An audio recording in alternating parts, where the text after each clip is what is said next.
Lamine Camara, mais sénégalais. Oh, la Coupe d'Afrique des Nations, j'ai hâte. Ce qu'il va proposer là-bas. Le match de patron. Dans un match où tu as Neves, Vitinha.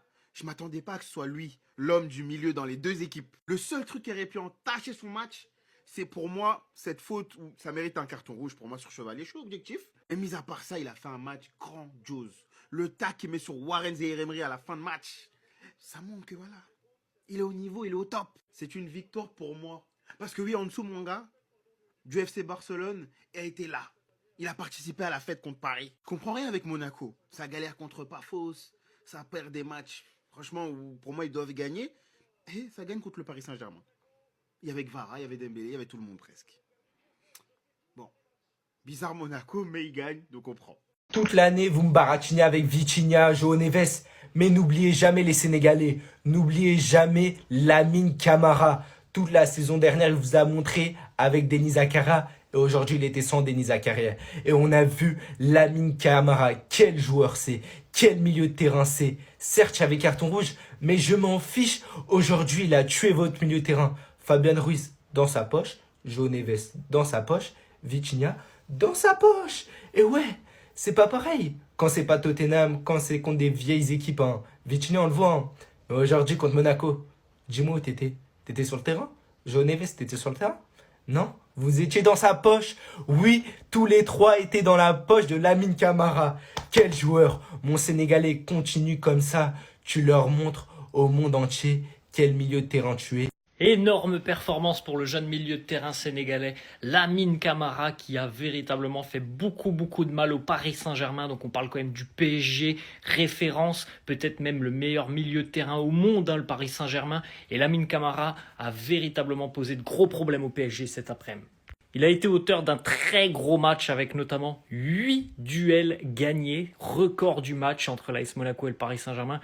4 fautes subies aussi par le Sénégalais. Là aussi, c'est le record du match, comme pour montrer aussi hein, que les Parisiens étaient souvent en retard face à lui. 2 occasions créées et 7 récupérations de balles. Un match énormissime pour Lamine Camara.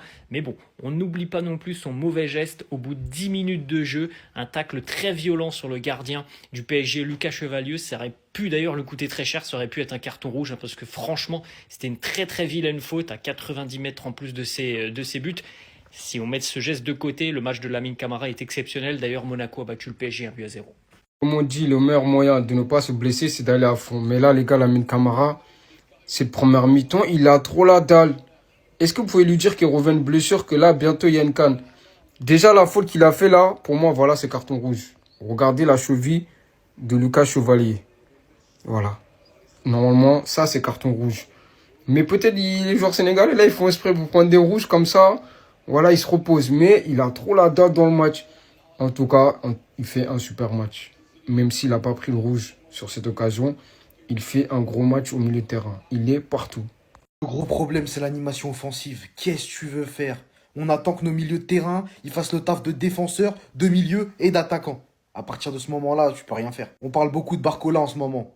Mais Gvara, c'est pas mieux. Gvara, c'est pas mieux. Lui aussi, en ce moment, faut qu'il se remette en question. Mayoulou, il fait pas un bon match. Je veux pas lui en vouloir, mais Mayoulou fait pas un bon match. Ça a été très compliqué pour lui.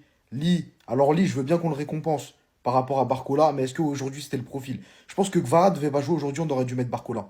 Parce que dans le profil de la profondeur, ça aurait été plus nécessaire aujourd'hui qu'encore un deuxième profil, Lee et Kvaratskhelia, des deux côtés. Qui ont à peu près le même profil, revenir sur leurs pieds, petits espaces, centrés, à peu près le même profil. Encore une défaite en Ligue 1 cette saison, j'ai l'impression qu'il y en a, ils s'en foutent, ils en ont rien à faire de la Ligue 1. Notre milieu de terrain a encore été trop fort, mais tu sens la perte des latéraux sur les côtés. Même si Zaïre Emery se donne, hein. Zaïre se donne, Lucas, c'est assez compliqué. Mais tu sens que c'est pas Kimi Mendes. Notre jeu, il est basé sur les latéraux. Et quand t'as pas tes latéraux titulaires, ça devient tout de suite compliqué. En tout cas, ça casse la tête, encore une défaite. Marseille qui va jouer après. Je sais plus les mots. Il n'y avait pas eu carton rouge sur ça l'année dernière. Il fallait pas s'étonner qu'il n'y ait pas carton rouge sur ça. L'arbitrage de Turpin ce soir, ça a chier. Il expulse Kerrer à la fin, mais il expulse pas ce mec-là. Au début, je ne comprends pas. Pareil, à demi-temps.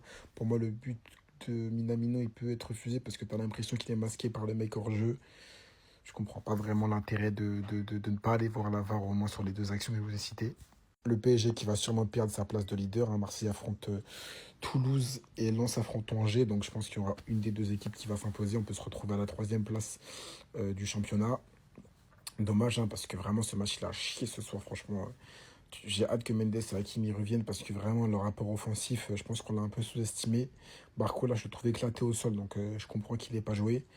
Mais franchement, t'as l'impression qu'il n'y a que Vitinha qui peut faire la différence, hein. Peut-être qu'on est en train de se créer une dépendance à ce mec-là, mais j'ai pas envie de dire ça, parce que Fabien Ruiz et João Neves, ils sont sur le niveau quand même. Il n'y a pas non plus un milliard de monde d'écart entre eux.